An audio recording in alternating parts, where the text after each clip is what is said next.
Good morning বন্ধুরা, আজকে সকাল থেকে আমি আমার একটা ছোট্ট ব্লগ তোমাদের সাথে শেয়ার করছি। আর আমার চ্যানেলে তোমাদেরকে জানাচ্ছি অনেক অনেক ওয়েলকাম। তো সকাল সকাল চুল আঁচড়ে চলে আসলাম একটু বারান্দাতে। এই কাপড় টাপড়গুলো দেখছিলাম যে গতকালের কাপড়গুলো এখনও শুকোয়নি। আর এই দেখো, এখানে আমি নিজের হাতে কয়েকটা গাছ লাগিয়েছি। সেই গাছগুলোকে রোজ আমি দিনে 2বার থেকে 3বার এসে এসে দেখি যে তারা সুস্থভাবে আছে কিনা, শুকিয়ে গেল কিনা, বা কোনো গাছে জল কম। সকালের আমার কাজই হচ্ছে ঘুম থেকে উঠে চুল ফুল আঁচড়ে তারপরে গাছগুলোতে জল দিই।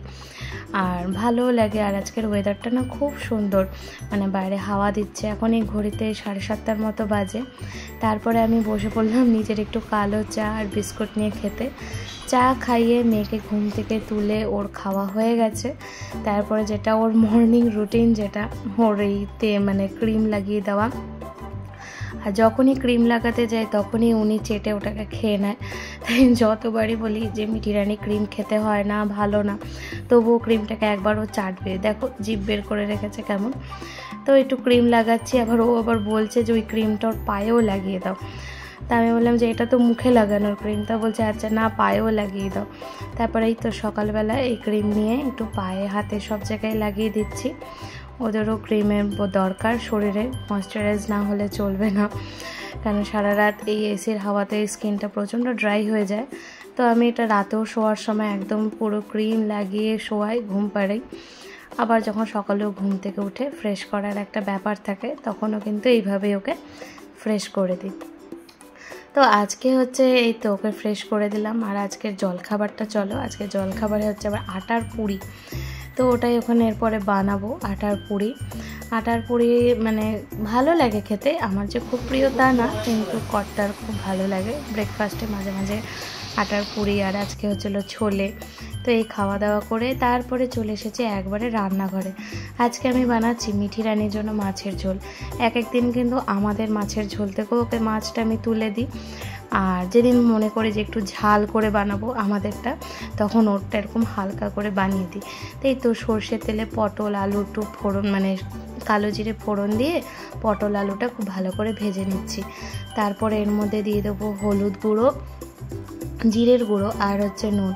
আর হলুদটা হচ্ছে একটুখানি আমি বেশি দিয়ে ফেলেছিলাম, কেন কি এটা নাকি আবার অর্গানিক, অনলাইনে আনিয়েছি, জানি না কীরকম। তাই ওর খাবারের জন্য একটা ইউজ করছি, আর এখন আমরাও ইউজ করছি।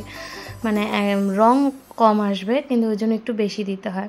তারপরে দেখো ভালো করে পটল আলু যখন একদম সেদ্ধ হয়ে গেছে, তখন ওর মাছটা ভেজে রেখেছিলাম আর এই মাছটা দিয়ে দিলাম। রোজ রোজ ডাল সবজি অতটা ভালো লাগে না খেতে, এক একদিন এরকম মাছের ঝোল দিয়েও কিন্তু ভালো লাগে। আর ওর জন্য সবসময় একটু চাটনি বানিয়ে রাখি, এক তরকারি দিয়ে তো অত ভালো লাগে না। তো আজকেও আবার সেই চাটনি বানাচ্ছি। মাঝে মাঝে এরকম চাটনি বানিয়ে রাখি, একদিন বানালে মোটামুটি 6 থেকে 7 দিন চাটনিটা চলে যায়, ওই আম জেলির মতো। তো সেটাই আবার আজকে বানিয়ে রাখবো, আবার এখন অনেক দিন চলবে। তো আমগুলো এখানে ভীষণ টক ছিল, তার জন্য আমগুলোকে আগে একবার নুন দিয়ে ভাপিয়ে নিয়েছি। তারপরে এখানে তেলের মধ্যে দিয়ে দিলাম বেশি করে 5 ফোড়ন আর শুকনো লঙ্কা দিয়ে সেই সেদ্ধ আমগুলো দিয়ে দিলাম। দেখতেই পাচ্ছ আমটা অনেকটাও আছে। আবার একটুখানি নুন দিয়ে দিলাম, তাহলে কী হবে, নুন মিষ্টিটা একটু ব্যালেন্স হবে। আর বললাম তো আমটা ভীষণ টক ছিল, আর যার জন্য আমটা ভাপিয়ে নিলে না একটু টকটাও কম হয়। আর এইভাবেই আমি আমের জেলির মতো বানিয়ে রাখি, অনেক দিন সেটা ফ্রিজে থাকে। তো সেদ্ধর এখানে কোনো ব্যাপারই নেই, এখানে আম তো আমার মোটামুটি সেদ্ধই আছে। তারপরে এখন দিয়ে দেবো একটু বেশি করে চিনি। চিনিটা না দিলে তো হচ্ছে না, চিনিটা অনেকটাই লাগলো আমার। চিনি আমি ভেবেছিলাম যে অল্প চিনি দিলেও হয়ে যাবে, কিন্তু পরিমাপে কিন্তু আমার অনেকটাই চিনির দরকার হলো।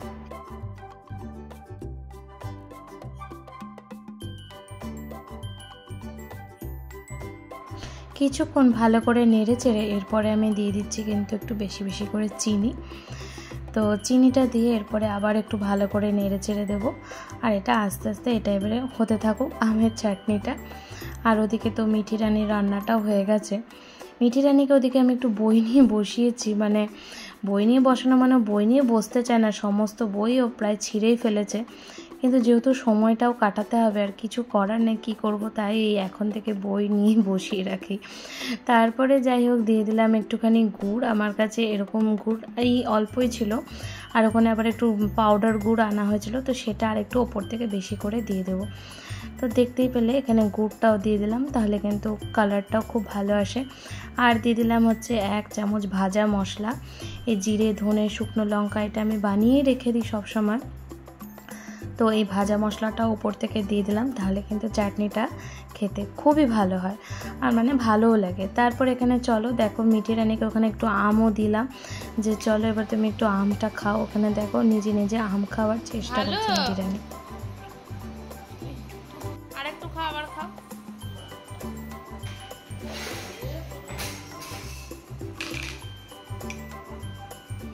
না আম খাও।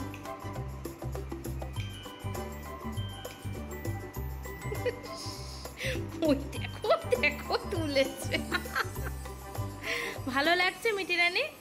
বাহ, মিঠি রানীর তো আম খাওয়া শেষ, কিন্তু আম খেতে গিয়ে ড্রেসের অবস্থা এতটাই খারাপ করে দিয়েছিল, যার জন্য আবার ড্রেস চেঞ্জ করে ভালো করে আবার বসালাম এখন। আর এতে এখন আমিও বসে থাকবো কিছুক্ষণ, ততক্ষণ ঘরের কাজকর্ম আমি এই যে এখানে বই নিয়ে বসে একটু কিছুক্ষণ আটকে রাখার চেষ্টা করি। অনেকটাই দুরন্ত, একটুকু কিন্তু নিজের জায়গায় বসতে চায় না, তার জন্য এইসব করে একটু সময়টাকে কাটানোর চেষ্টা করি। তোমরা দেখতে থাকো ব্লগটা, আশা করছি তোমাদের ভালো লাগবে দেখতে। আর যদি আমার ভিডিওগুলো ভালো লাগে অবশ্যই আমার চ্যানেলটা সাবস্ক্রাইব করে দিও। সবাই ভালো থেকো, সুস্থ থেকো। আর কি পড়ছো তুমি? পড়াশোনা করছো? করো করো। অ্যান্ড তো মাংস খায় না। এই মা, অ্যান্ড কোথায় মাংস খাচ্ছ? আর কি লাগাচ্ছ?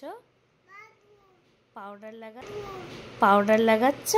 লাগাও দেখি তো কেমন করে সাজুগুজু করতে হয়। ও মা, এইভাবে সাজুগুজু করতে হয়? আর লিপস্টিক কেমন করে লাগাতে হয়? আর আয় আয় চাঁদ মামা বলে দাও। তারপর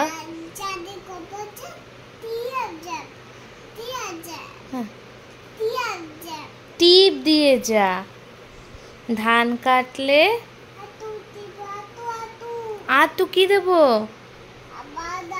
আরো পাউডার দেবো। দিয়েছি তো, এখানে একটু যা আছে ওটাই তুমি লাগাও, না তো তোমার ড্রেসটা ময়লা হয়ে যাবে না।